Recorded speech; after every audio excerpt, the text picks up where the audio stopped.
Welcome to the NZ Travel Show, an interactive show where you can ask your NZ travel questions to the experts behind nzpocketguide.com, New Zealand's largest travel guide.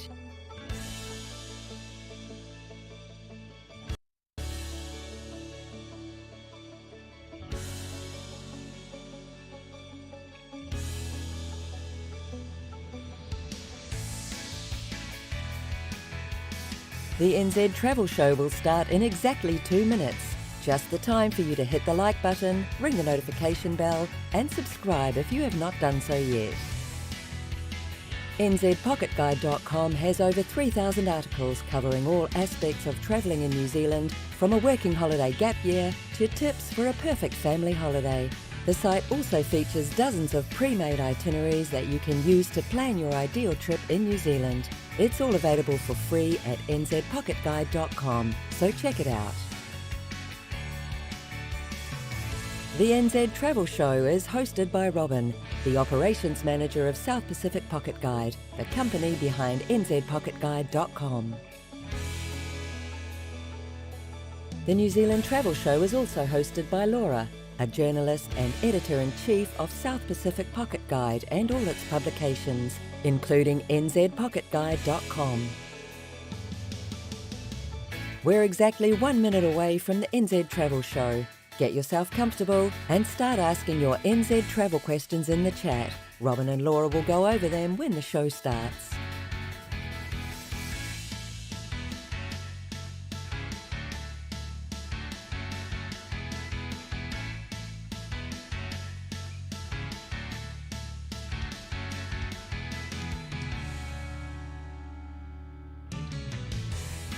In 30 seconds, our experts will be live from New Zealand to give you all the practical New Zealand travel tips you need, from the best transport options to the best accommodations and activities to choose for the perfect New Zealand holiday.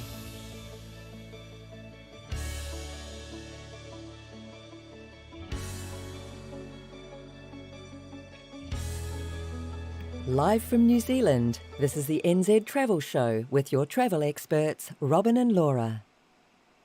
And we're live! Good morning, everybody. It is Sunday, the 21st of May, 2023, and it is 8 a.m. right here in New Zealand, and this is the NZ Travel Show. We are here to talk about everything to do about traveling in New Zealand, so bring on your questions. You've got the two experts behind NZ Pocket Guide, which is New Zealand's largest travel guide, at the ready to answer all your questions. I hope that you are all doing pretty awesome, I have to be honest. I am on Very a high. honest. I am on a high today. We actually having a quality stream for you compared to what we attempted to do for you last week, as we were trying to drop Arthur Pass. But how was that live stream last week? How did it finish for you? I mean, just as we were entering the mountains, obviously we lost all internet connectivity. So yeah, it was a shorter than planned live stream last week, but it was fun up until then, you know. So one thing, so if you haven't watched that live and you watched the replay, right? One thing that you haven't seen is that the last maybe 3 minutes of the live show took us 30 minutes to do, because it kept on like reconnecting, and we say two sentences and then it cut and then it cut. So every time you see a cut, there is about maybe like a between 5 and 10 minutes wait of us kind of staring at the screen. Like I mean, I was mostly staring at the road, obviously. Obviously, yeah, very it was safe fun. driver. The pie was delicious. Am I getting a pie today as well? I think you've had your fair share of pies, Robin. Wow, that's very rude. So I'm not getting pie today? Well, yeah, I mean, I know it's a New Zealand thing to eat a lot of pies, but, you know... I mean, venison pie at 8 a.m. in the morning, who complains? If you're making it, I suppose, we'll go for that.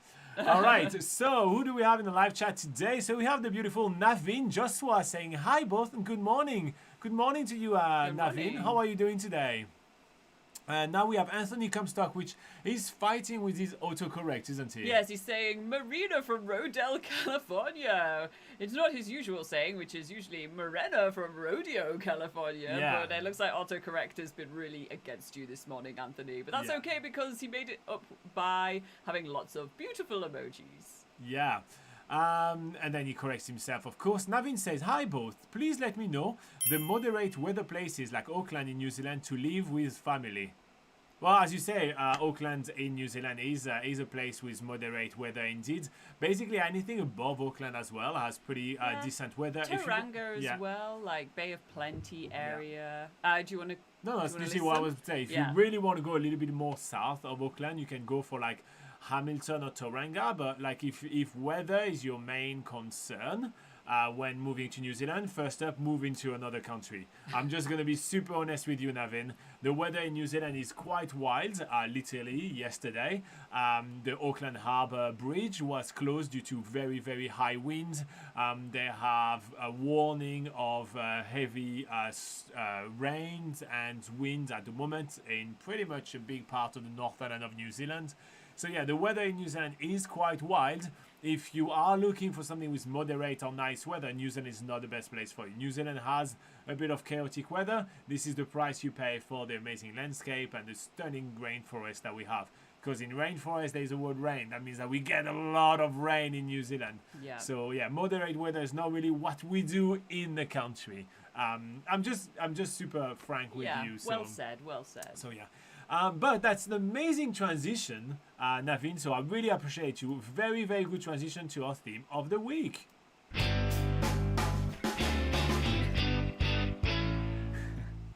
All right, so what is our theme of the week today, Laura? Our theme of the week is, what is the weather like in June in New Zealand? So that's right. So June, it's a really great time to travel in New Zealand if you can, withstand the weather that June can throw at you. But it comes with a lot of benefits. Traveling in New Zealand in June is quite fantastic. You get a very low crowd. You can book everything basically last minute.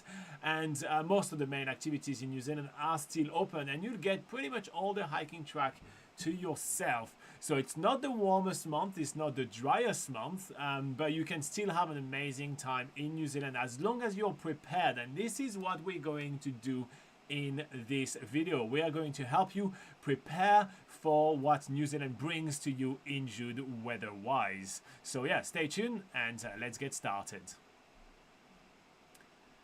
All right, everybody. So what we're going to be doing today is that we're going to be starting with some travel tips for visiting New Zealand in June. And to do so, I'm going to pass you on to the beautiful Laura.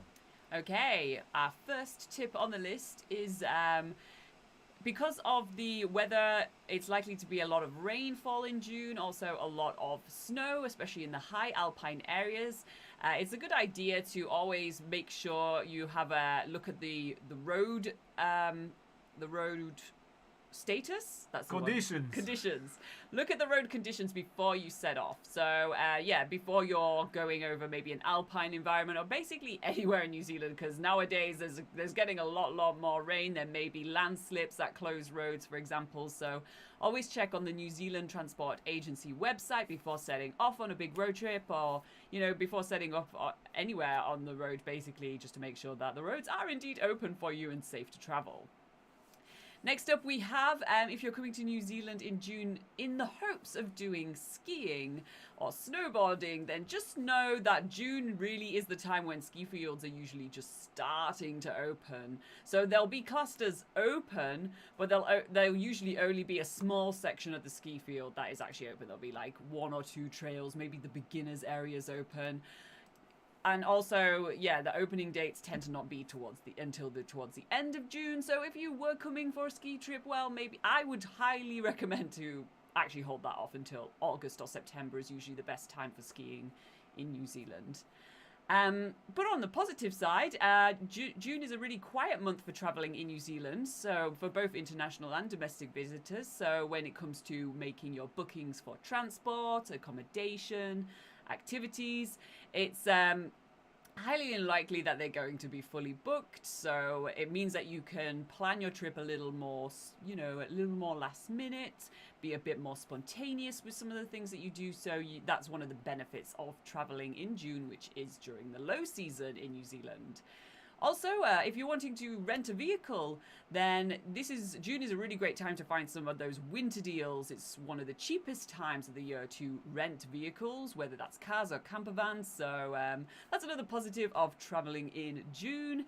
And then finally, while some of the hiking So the hiking trails and the great walks of New Zealand, if you're planning on doing some of those, just note that some of them going into the more extreme alpine environments might not always be safe to do in June, so be sure to always look at the weather, see what the conditions are like before you're setting off, and obviously be prepared for changing conditions if you're hiking.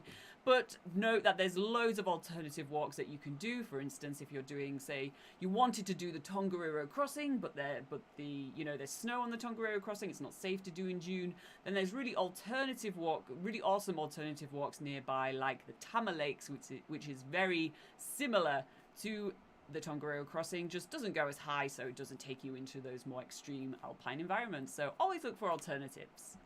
And so as Laura was saying, right now it's the end of May, right? And we literally just come back from a trip and we've done a few hikes and a few walks, and we had to move some things around to try to kind of avoid some bad weather conditions that were coming our ways. But we also had, literally the day after, absolutely stunning weather. Beautiful weather, yeah. So it could be very changeable. Indeed. All right, so on the live chat we have Adil, that says Kia ora, Robin, Laura, and all the viewers. We're glad to have you on board. Thank you very much for popping in another day. And we have also Hans Otto that says, hi, I'm coming to New Zealand in the beginning of June for work and travel year. Oh, that's awesome. Working holiday visa, I see. Yeah. He says, I just can't decide if I should go to the north or the south island first. Can you give me some advice? I'm thinking about looking for a job in a cafe first, but where? Oh, well, finding a job in a cafe won't be hard, Hans. Yeah. I just want to make that really clear with you. We have major labor shortage here in New Zealand, especially in the service industry. So you should be able to do that very, very swiftly, right? Especially if you have a little bit of experience as a barista or anything. But even if you don't, they will be very happy to train you and to get you on board. So I think that if you're looking at it more of like, where can I get a job? Pretty much anywhere in the whole country. Yeah. As I was mentioning, Laura and I just come back from the South Island. We were in the South Island all last week. And we saw sign of like staff hiring pretty much everywhere we went. So that's not really a stress. So it's more a matter of like choosing where you want to go and where you want to actually have the best time of your life during your gap year. Remember, you're taking gap year. That means that you are here to gather life experience for yourself. If it's to just work in a cafe, you can absolutely do that wherever you're from. You can do that in a cafe in Berlin or in the bakery in Vienna. Just 2 shots in the dark based on your name. But aside from that, so you can do that anywhere. Well, so pick a place where you actually are going to be able to explore and actually do the activities that you're keen on. So if you are more into exploring the different volcanoes or the old geothermal activity that New Zealand has to offer, you may want to go for something like Rotorua or Taupo, which are both in the center of the Northland and are great hubs to explore the North Island of New Zealand. However, if you're more into this alpine environment, those thick rainforests, this all greenery and those epic New Zealand landscape that you saw in The Lord of the Rings, then maybe you want to head to the South Island. And at that point, you may want to head for a town which are going to be able to offer you both a job and also an affordable lifestyle. One of the issues with the South Island is that most people are trying to base themselves in Queenstown because of the big brand that Queenstown has.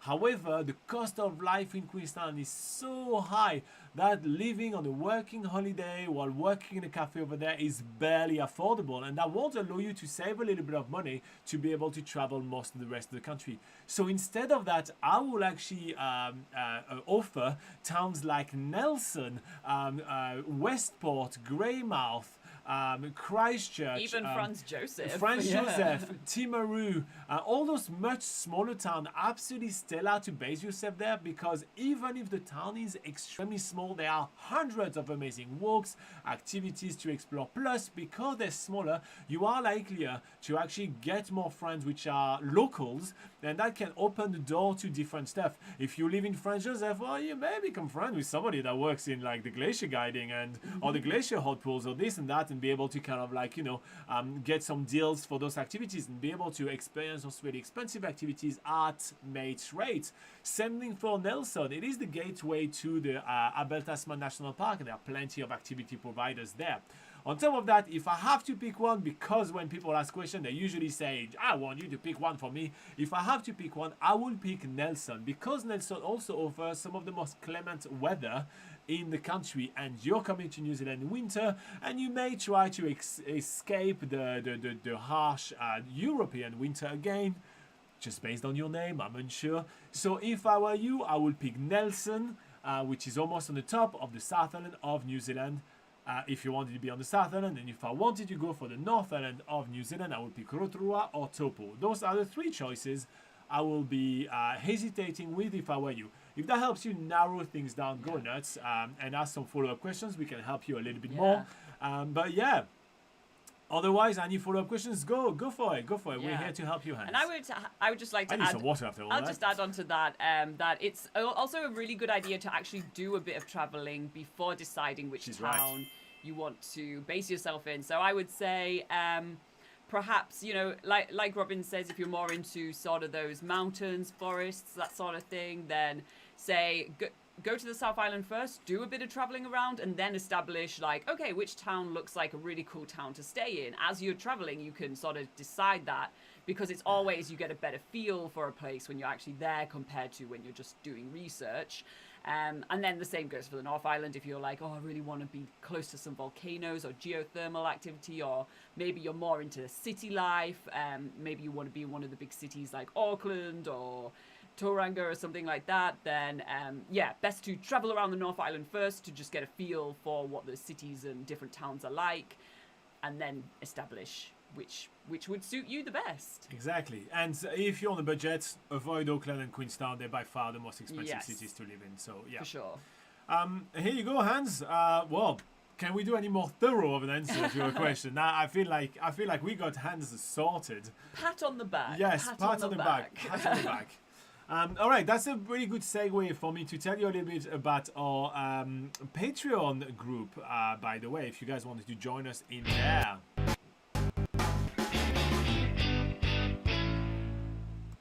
So as I just mentioned, we just finished a 1-week trip to the South Island of New Zealand. We went there both for work and also for holidaying, and we did a couple of hikes. And our Patreon subscribers got videos daily about us traveling around.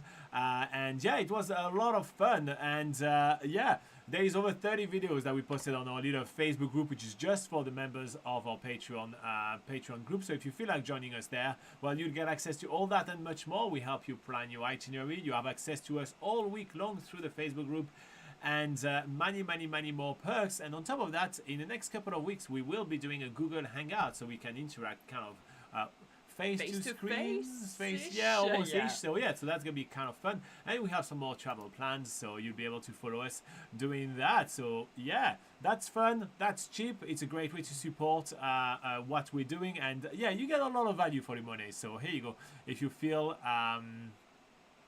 like joining us there, it's like $5 a month. And yeah, for example, Almond, which is doing Almond's biggest gap year, or Almond's New Zealand gap year, he has access to us continuously to ask us questions as he's going through things. So yeah, that could be a great thing for you, Hans. I know that Anthony is already there in the group, so it's a lot of fun. Speaking of Hans, what is Hans saying? He says, that's some amazing advice. Thank you so much. And yes, greetings from Germany. Good guess right here. Good guess. Anthony says, make sure you recommend galoshes. I don't know what galoshes are, Anthony. Just, is this autocorrect being a pain again, or is this an actual word, or we're just too dumb to know? What are galoshes, Laura? So if you had to guess, what is a galosh to you? Well, when I first read that, it kind of looked like lashes, so it's something to do with your eyelashes.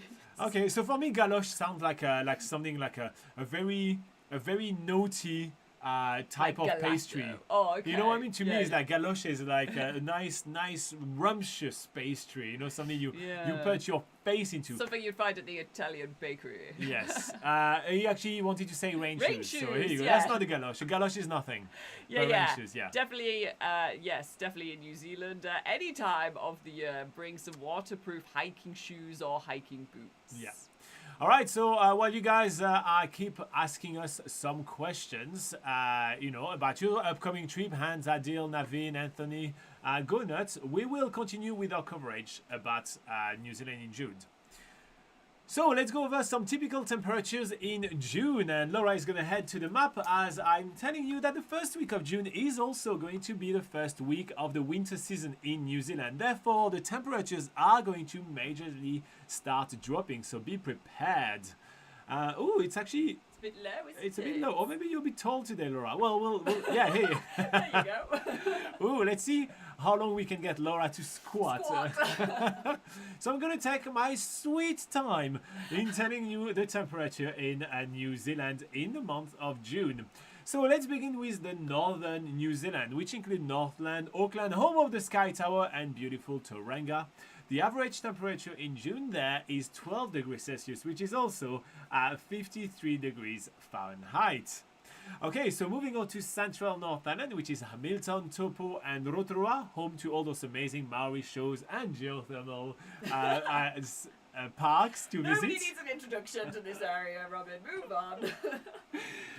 This is about 8 degrees Celsius, which is 46 degrees Fahrenheit. Let's introduce you to the beautiful southwest North Island, which is New Plymouth, Palmerston North, and Wellington, which, believe it or not, is not New Zealand's largest city, yet it is New Zealand's capital city.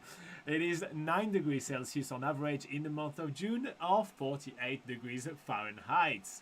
In the eastern North Island, we have the beautiful city and town of Gisborne, Napier, and Werrapa, which is home to the world's first sunset, or so they say. It is 10 degrees Celsius on average in the month of June, or 50 degrees Fahrenheit. Ooh, I'm gonna dearly pay for that, people. I'm gonna then dearly he pay. breaks into a story of, I remember my first sunset. Right? Speaking of my first sunset, one of the favorite sunsets I've ever witnessed was during my hike on the Abel Tasman National Park, which is nearby Nelson and Blenheim in the northern South Island. So in the northern South Island, the average temperature in the month of June is 8 degrees Celsius, also known as 46 degrees Fahrenheit if you're using that archaic temperature system. Okay, moving on to the western South Island, we have Westport, Hokitika, Milford Sound, home of some of the most epic sceneries of the country, and also the Franz Josef Glacier that we were talking about earlier during the video. The average temperature there in June is 6 to 7 degrees Celsius, which is 43 to 45 degrees Fahrenheit. In the eastern Southland, we have Kaikoura, home of those beautiful waves, Christchurch, home of that church that is still not rebuilt, and Timaru, home of those amazing little blue penguins. The average temperature there is 7 degrees Celsius, also 45 degrees Fahrenheit. In inland South Island, we have Lake Tekapo, over that Church of the Good Shepherd, Queenstown, home of those activities very expensive, and that food also very expensive, and Alexandra, home of where it's really beautiful in autumn. The average temperature is 2 to 4 degrees Celsius, which is 36 to 39 degrees Fahrenheit. And as Laura is almost done with her squatting, southern New Zealand, Dunedin and Invercargill. Invercargill, home of that amazing museum with all those cars. It's an average of 7 degrees Celsius in June, which is 45 degrees Fahrenheit.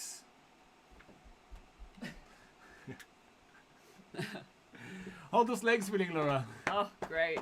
Nothing like a good morning workout.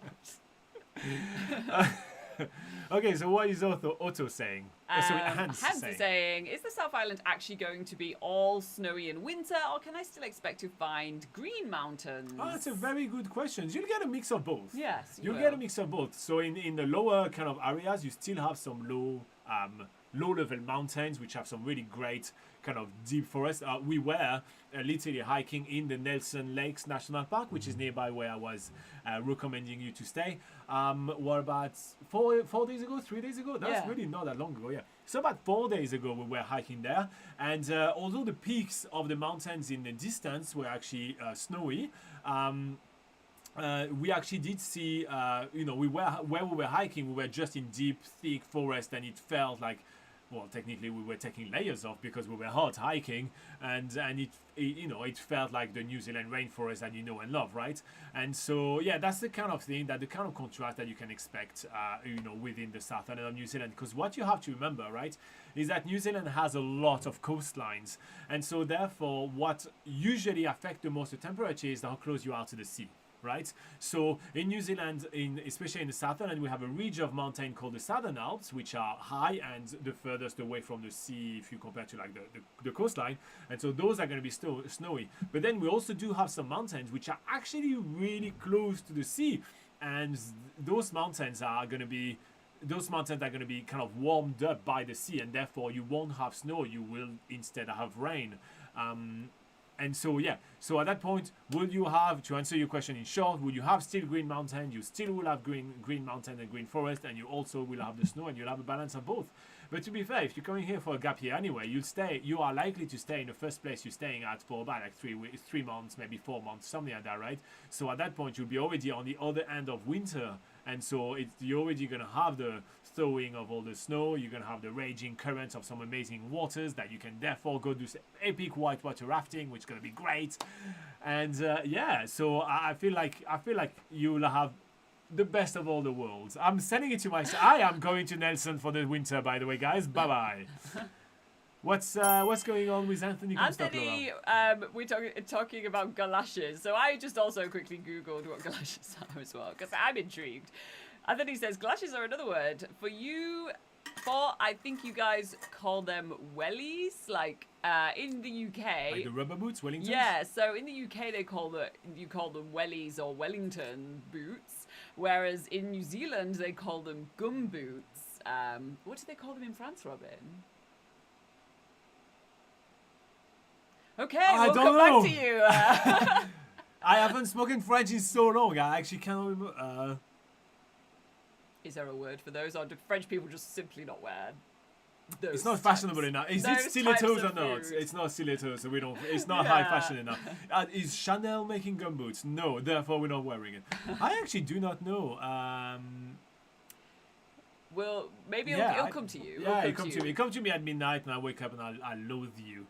Oh. Laura, why did you do that to me? So yeah.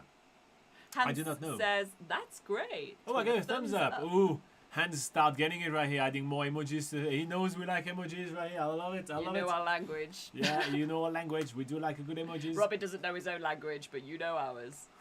I just been served some sass. Okay, so while Laura's Kafa is recovering before we do the next section of the video, we're gonna check on Almond. So who's Almond, Laura? Almond is he is a French backpacker, and he's been spending a working holiday, a gap year in New Zealand. However, because New Zealand's, quite far away from Europe, where he's from, he can visit some other parts of the world closer dabbling to New Zealand. So he is dabbling in other countries right now. Currently, he is in Japan. So that's what this video is going to be about. All right, so we're going to check in on Almond. He's going to tell us about his latest week in Japan for the next 3 minutes, and we'll be back just after that.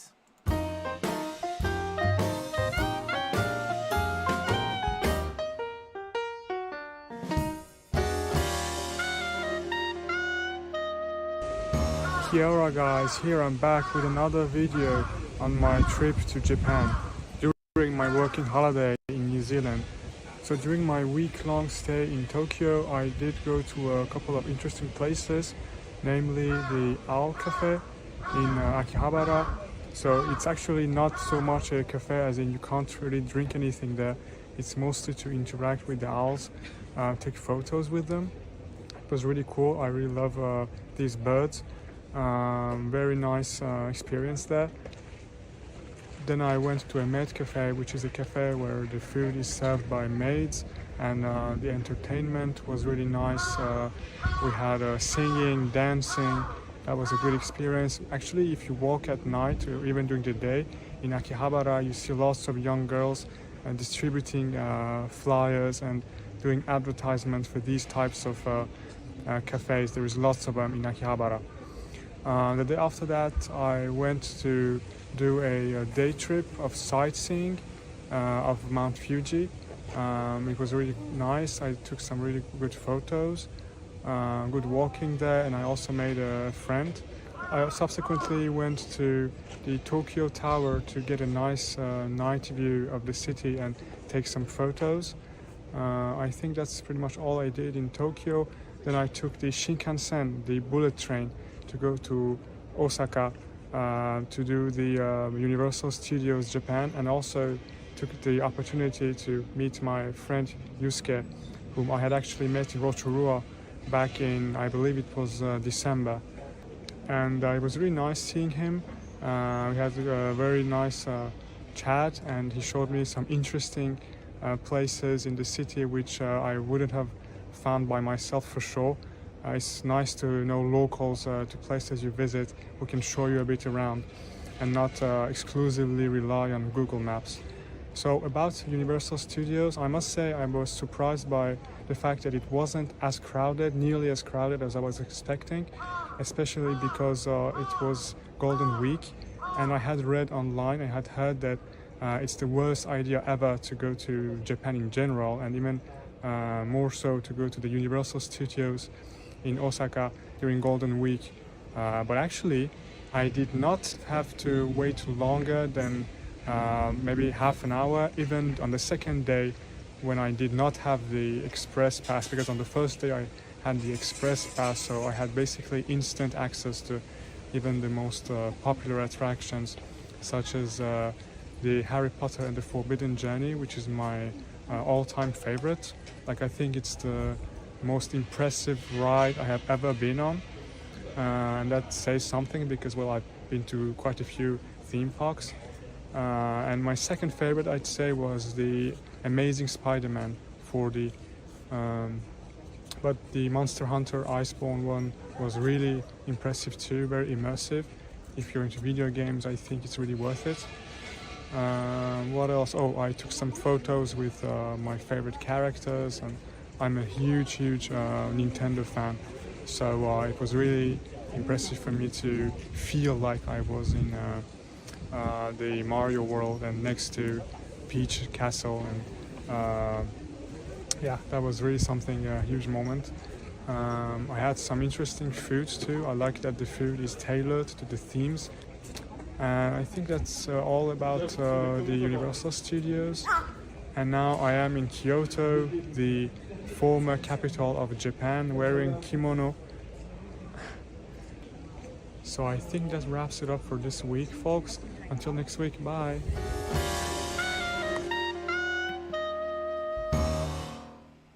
Alright everybody, I hope that you enjoyed seeing Almond in Japan. At some point he'll get back to New Zealand and this show will be back New Zealand Central, but you know, it will happen. Hey Leo, how are you doing, mate? Hey Leo. Hope you're doing awesome as well.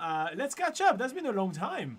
So yeah, let's try to figure out how Facebook works and catch up at some point. That'd be fun. What do we have? Sherry's here. Sherry says, good morning, guys. I hope you had a great time on your South Island road trip. Hells yeah. I hope you had a great time checking out all the videos we did for you. Yeah. Yeah. It was a great road trip around the South Island. Did you like that bird that befriended Laura during our Whiskies Falls hike? That was really cool. That was so cool. Did you? Oh, you photoshopped the photo. Was there actually some photos that are good? Yeah, there was. Oh, good. Yeah. I will post you on the Patreon group. I will post a series of like the best photos that we took during that road trip as well, because that's gonna be a lot of fun. The birds in New Zealand have a way of making you feel like, you know, a Disney princess, where they come down to you and just like come and almost like land on your hands, and you know, you almost want to burst into song. Oh, every Disney princess always wear baggy hiking pants. Okay, maybe I'm not like dressed for the occasion. But... wet and muddy hiking shoes like we wear. Yeah, no, that sounds about right. All right, thanks for bringing us back down to earth, Robin. Well, that's what I can provide in this relationship, Laura. All right, Otto says, my flight currently goes to Auckland. Yeah, pretty much everybody lands in Auckland, yeah.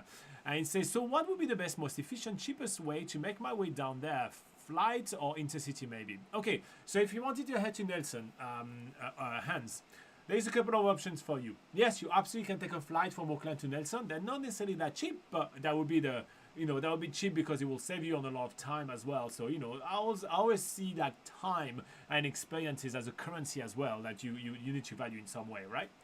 But what you could be doing when you are landing in Auckland is that you can kind of start your application to get your IRD number, for example, and get your, get a New Zealand phone number, get a bank account, just those kind of few things.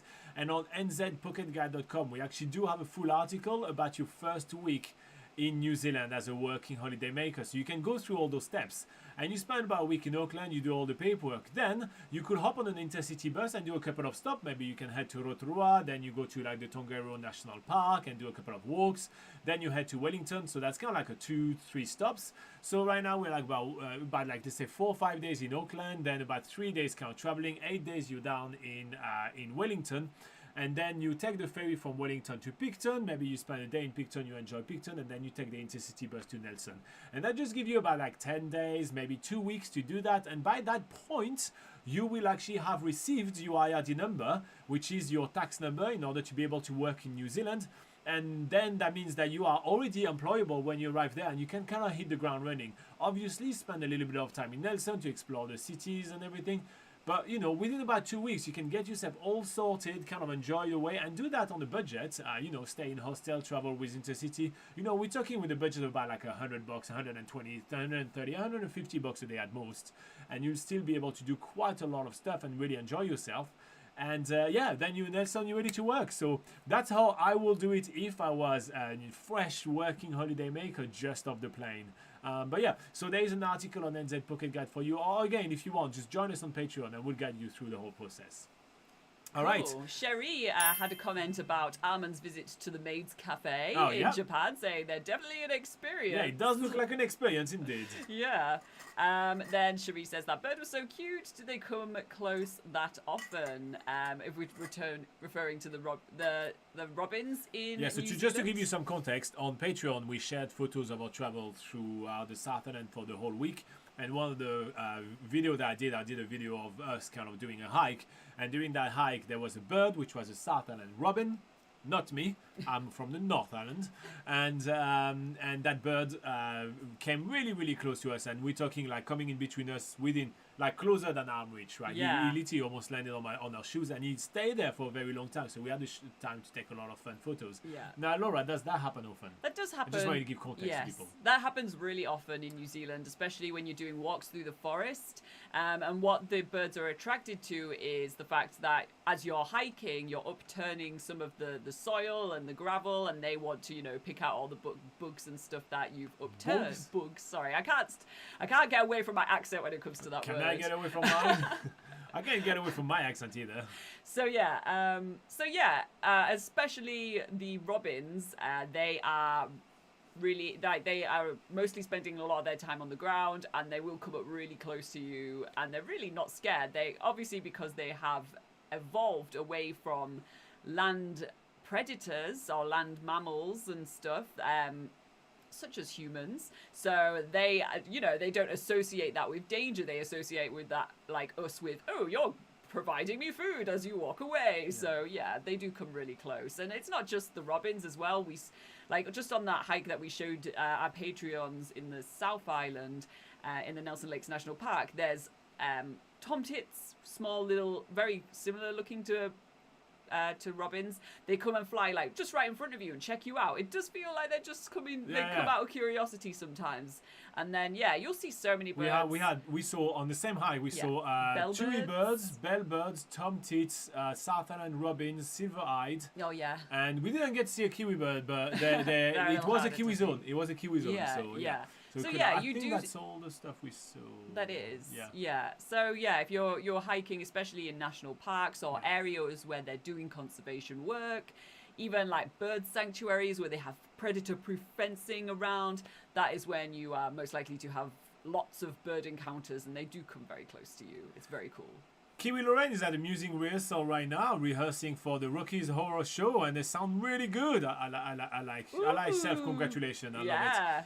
Now she says that she is 42 days away from a trip to New Zealand. Oh, she hasn't moved 2 hours yet, so it's just 42 days. But it's coming. That is going fast. Yeah. That is going so fast. Yeah. And Sherry says, I was trying to work out my budget at the moment. I know it is hard to be able to predict, but do you think that filling up on petrol twice a week for a camper van sounds about right? Yeah, it really depends how much you are driving around. So to give you an example, us driving from the South Island, so we left the central North Island. We drove all the way down to Christchurch.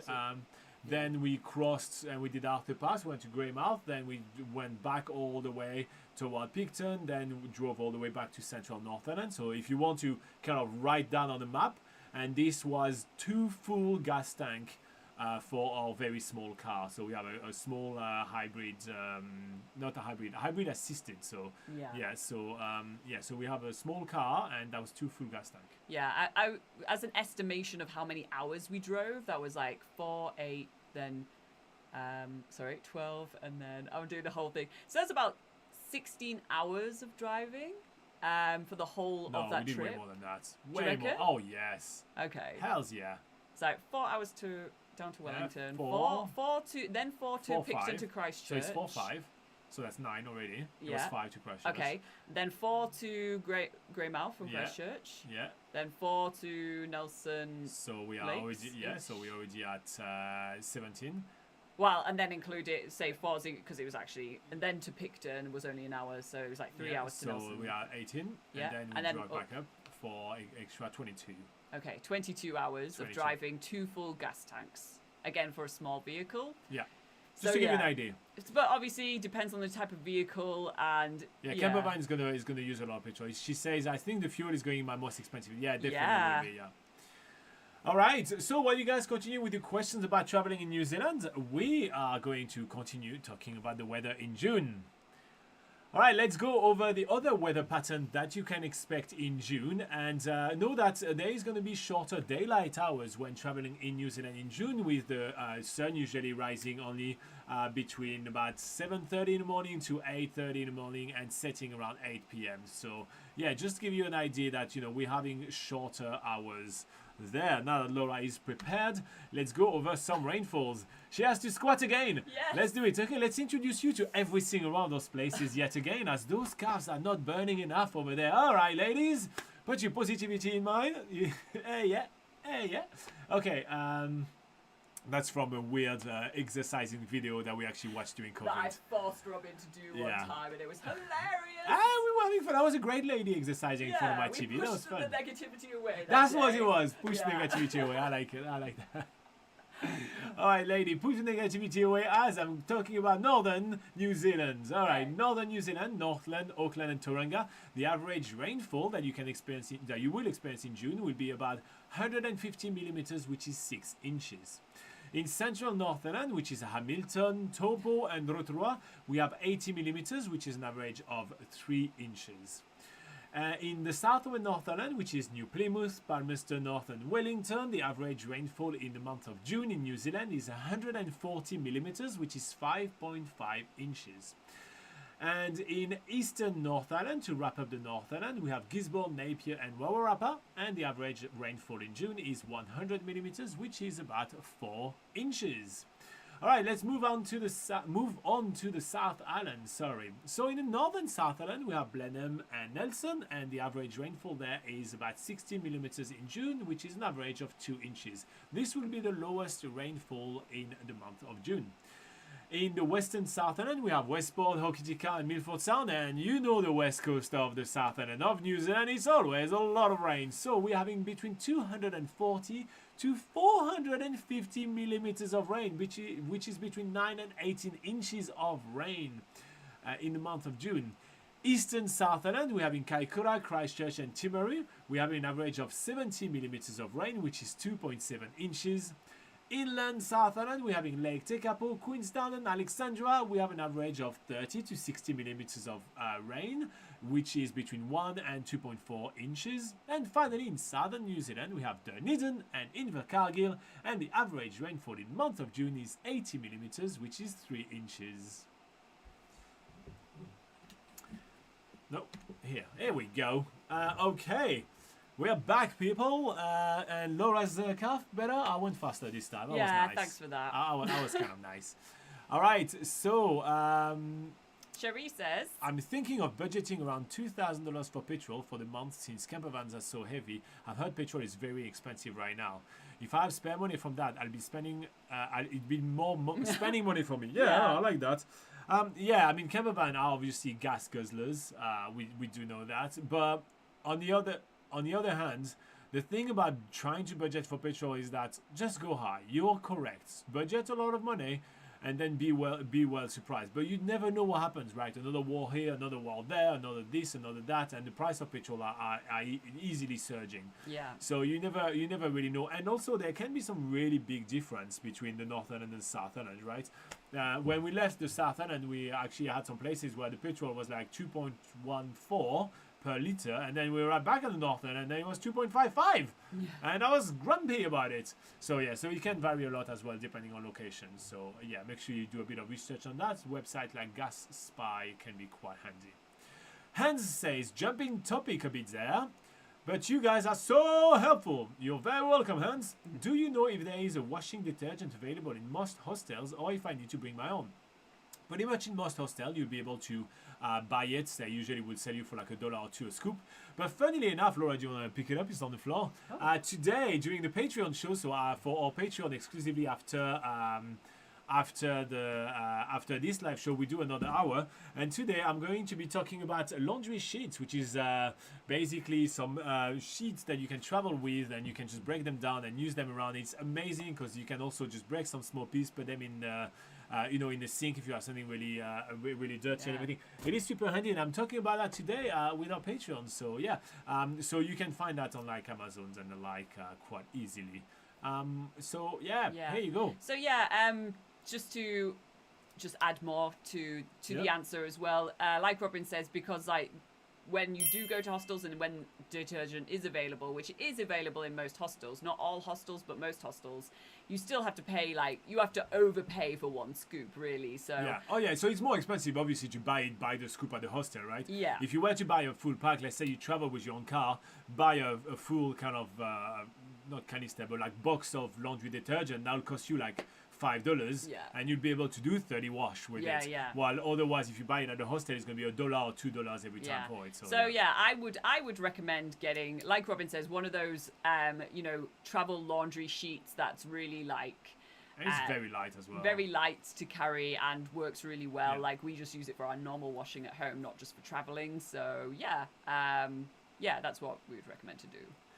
All right, and Sherry says her friend was in Queenstown a couple of weeks ago, and it was about $2.40 a liter. Yeah, so it varies quite a lot. So it seems within the realm of what we have seen on the South Island indeed. Yes. Okay, so now we're going to be talking to you about the absolutely best... No. Okay, so now we're going to be talking about the absolute best places to visit in New Zealand in June, starting with Laura telling us about her favorite one. Yeah. So the west coast of the South Island would be a great place to travel during June. Interestingly enough, the rainfall isn't as heavy as other times of the year during the on the west coast during June. So it's actually a good time to visit for seeing attractions like the Punakaiki Pancake Rocks, for seeing the beautiful blue waters of Hokitika Gorge and the Franz Josef Glacier, maybe getting some less wet weather days compared to other times of the year, because the West Coast has a slightly different climate compared to the rest of New Zealand. All right, so another great place to visit in New Zealand in June is the city of Wellington. So the capital city of New Zealand offers a lot of variety of activities. You've got plenty of amazing indoor activities to experience, such as the Te Papa Museum, the Waitak Studios, etc. And all of those are going to be amazing options for you to explore if the weather is not playing ball during your stay in Wellington. On top of that, you'll be able to warm up with some of the best coffee shops of the whole country. But if the weather is playing ball, the area of Wellington has some amazing outdoor activities such as Zealandia, such as Cape Palliser, which admittedly is a little bit further away from Wellington, but it is a great base to stay in Wellington and do that. So if the weather is playing ball for you, you'll be able to experience some of the best outdoor activities that New Zealand has to offer as well. So basing yourself in Wellington in June is a smart choice. Next up, we have Rotorua. So this is one of the best cities to go to if the weather is really interchangeable. So so if you've got like a wet, cold day, then that actually enhances your experience at geothermal parks where the cold weather actually shows that steam a lot more. Same goes for enjoying the hot pools. I mean, you can enjoy hot pools in any weather and it doesn't really matter. It's especially more relaxing and soothing once the temperatures are going down, so it's great to do it in winter, and that's the month of June falls into winter. Next up on the list, we have the Tongariro National Park. Same thing, nearby the Tongariro National Park, there is the Tokanu Hot Pools if you need to warm up a little bit. But the National Park is actually home to the Mount Ruapehu ski field. And this is the first ski field to open in New Zealand. So if you want to get a taster of skiing in the Southern Hemisphere and you have to make it in New Zealand in June, then your best option will be the Mount Ruapehu ski field. Now, the way it's going to be open can vary between seasons. There is a lot of financial woes over there. So it could open in late, early, it could not open at all. But also the weather is playing ball with it. So sometimes the only thing open in June will be like some smaller areas, like Laura was mentioning earlier in this video, which are going to be, mostly like the kid areas. But if you really want to get your ski field fix when traveling in New Zealand in June, then the Tongariro National Park is your best option. Plus plenty of great hike if the weather is great. And if you're looking for some of the best sort of warmest, driest climates in June, then head to Marlborough, which has a nice warm climate, and that's why it's such a big vineyard and winery region, so that's why it's so great for that. And when you do get some of those wintry spells coming in, then you can always huddle yourself into a winery for some tastings and some foodie experiences. But when you've got some great weather, then there's a lot of amazing hikes and walks to go check out. So what you're saying, Laura, is that wine tastes good in any weather? Yeah, it does. It does. Yeah. All right, so ideally saying I don't speak French, but according to Google, Wellington's gunboot rubber boots are called bottes en caoutchouc. Is it correct for me? Yes, it sounds correct to me. Thank you very much for doing that research. I feel just that little more French right now. Yay. Thank you. Okay, Hanzala Mansour says, how's the weather in Auckland? So if you rewind a little bit on this video, we actually have talked a little bit about the different type of weather pattern that you can experience in June. But in short, if you travel to Auckland in June, you can experience an average temperature of about 12 degrees Celsius, which is 53 degrees Fahrenheit. And when it comes down to rainfall, you will experience about 150 millimeters of rain, which is about 6 inches of rain. Obviously, the weather is extremely changeable and can vary widely, but just to give you some options. Yeah. Anthony stays his traditional catchphrase. Yeah, he says, stay safe, but I'm here until the end. And what is Adil asking? And Adil says, what is the New Zealand Pocket Guide theme of next week? So next week we're going to be talking about the biggest cities of New Zealand. So we're going to go from the biggest one, which is going to be Auckland, all the way down to the 10th biggest one, and we're going to give you a quick introduction about each of them, so you kind of know a little bit what is the city landscape of New Zealand. We thought that'd be an interesting video to do. Very interesting. Hans is saying, surfing is also a big point on my bucket Westport! list. Yes. So do you know where there is good surfing, even if it is possible to do in winter, or do I have to wait until summer? You don't have to wait until summer. Yeah. You can do it in many places in New Zealand. Gisborne on the northern end of New Zealand is really great, but nearby to where we are trying to send you, or we are hinting you to go, the city/town is a town, Westport, isn't it? More of a town. Yeah. So the town of Westport is fantastic, and if you go there, stay at the backpacker hostel called Basil's, which is also a surf school. They are absolutely fantastic people. We know them personally. They are absolutely awesome, and you're definitely going to be able to have your surf fixed there. Yeah. Other places to go surfing? Oh, if you want, yeah. So there's also Raglan as well. Yeah, Raglan's a great place, yeah. Surf schools and stuff are available in Auckland. Piha Beach. Definitely don't go there if you're a beginner by yourself, because there's really big rip tides there. But there are some surf schools that will, show you the ropes and keep you safe. So yeah, there's just a couple of more areas to go on the North Island in particular, but yeah, all across the country there's lots of surfing to be done.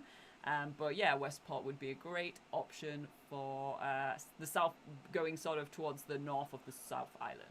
Matthew X says, Morena, how are you doing today, Matthew X? Happy to have you on board. And then we have Sean Hiwa. Oh, I'm glad you took this one. That's great. And Bakare. Okay, so they're saying, my wife has been offered a job in Whakatane and Rotorua, and we are thinking which of these places are better in terms of weather and better cost of living.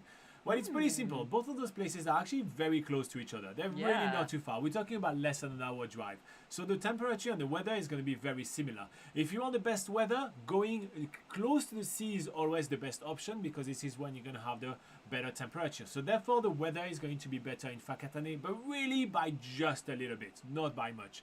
When it comes down to the cost of living, usually going for the smallest town is actually a better option when it comes down to New Zealand housing prices. So the better cost of living are going to be in Whakatane as well compared to Rotorua, which is a little bit larger and has a little bit of a housing crisis happening over there. So when you are putting both of those options together, knowing that if you want to actually experience Rotorua anywhere, you are less than an hour drive away. If I were you, I would move in Whakatane. However, listening to just a talking head on the internet may not be the best choice, and you may want to do a little bit of research on your own. If you want to head on nzpocketguide.com, there is a link in the description of this video. Then you will find full guides of both Whakatane and Rotorua, where you can get a bit of an understanding about what both of those towns have to offer. Nicely done. You're very welcome. Shoniwa. I'm so sorry we destroyed your name. I hope we pronounce it remotely okay. But Yeah. we're pretty well known on destroying people's name. Yeah. And destroying our own languages. Yes. But I know how to say Wales now. Yeah, cool. I know. I'm definitely ready to go to a rainy part of France. Matua says, I'm all good, just got home from a run. Oh. Well, I've just done my squats this morning, so Yeah, if you we've all done a bit of exercise. If you rewind this video, Matrax, you will see Laura doing her exercise on the first portion where we're doing the weather temperatures over there. I did a little bit of exercise for Laura due to some poor camera placement of my part, so I will pay for that later. What is Rob Wilson? A great name, by the way. What is Rob Wilson having to say? Rob says, this July we are going to be travelling from Christchurch to Queenstown with one night stop at the Hermitage Hotel. That's in Mount Cook for you guys if you don't know what he's talking about. Yeah. How often does the Lindis Pass get closed due to weather preventing driving to Queenstown? Ooh, how often? often? It's kind of hard to kind of say, right? But it does get closed for sure due to weather, both winds and snow and ice and all that. I think you are okay in July. It's usually more happening. It's usually more in like August and September when there's a bit heavier rainfall. But I'd say like once, twice a month at most. Like, it's not really that often. But one of the things as well that happen quite often in New Zealand is that when they close the roads, quite often it'll be just like throughout the night for, let's say, about 6 hours. That would be kind of just that. So it's not really closed for like days on end, right? So it's only closed for a few hours. And so that's usually what is happening, right? Yeah, it may just delay your trip. Like, there is definitely a risk. There is a risk that it could close during July. Yeah, so what I would say, actually, just to give you peace of mind, right, is that try to, on that day when you have that drive, right, try to have leeway. Try to have at least a 12-hour buffer, either side, so you kind of, you can kind of drive around, or you can decide to wait because you really want to drive the absolutely scenic Lindis Pass. It's definitely worth driving. So that's kind of what I would do. I would kind of impart a buffer. So don't book something crazily close to the end of your drive and crazy close to before you leave, and just kind of have some flexibility in there. Yeah. That's what I will do if I were you, but you should be fine. And he's adding that he's going to be traveling in the 6th of July, which is really early July. I mean, I think you should be okay. Yeah, I mean, we can't really, obviously, we can't can't. predict the weather. We can't predict the weather. No, but even though we try to, even though we've done the whole, a whole live show on telling you what the weather's supposed to be like in June, and we can't really say for sure whether it will close or not, but that's really good advice from Robin, saying that just having that buffer time, being prepared for if it is closed, are you able to wait, a few more hours until it reopens? Like, just make sure that you have that time available. Can you also call me pretty? Because I like the fact you say I give good advice. Am I pretty as well? All right, this is why we don't give you compliments. You just run with it, All right, everybody. So this is slowly going to wrap up our live show. So there is another 1 hour of this live show coming right to you if you are joining us on Patreon. It's happening literally in the next 5 minutes. We will start that. Other than that, we do also have some great videos coming to you this week where we are going to be talking about amazing New Zealand. And we also have another live show at the same time next week. So join us then. We will answer all your questions as per usual. And in between questions, we're going to go with our theme, which is going to be New Zealand's largest cities and towns. And we're going to be talking a little bit about all of them and giving you a bit of an introduction about each of them. So that's what's coming up this week for NZ Pocket Guide. And we also come back from a week-long trip in the South Island. So we have some extra videos that we have prepared for you guys, and we're going to start sprinkling them throughout our regular schedule, so keep an eye for those. We talked about some of our travel mistakes, or at least I did. We talked about some secrets of New Zealand. We talk about some of the best things to do between Tongariro and Wellington, because that's a question that we get really, really often. And since sorry about that. Since we were driving the beautiful Arthur Pass and we couldn't be live with you guys, well, we decided to tackle our favorite things to do in Arthur Pass. And despite the rain, we did brave it. But despite the rain, we'll still be able to show you most of them, and kind of, not get too wet. We get a little wet, but not too wet. So, yeah here you go. All right. Laura, what is the last word of the week? Eclairs. Eclairs, very French of her. Somebody's. I would like my eclair now, please. Yeah. Well, you'll have a galoche. You could eat a galoche. And Rob Wilson says, as always, thank you for the show. You're very happy to welcome. help. All right, everybody, stay safe, and we see you next week. Bye bye. See ya.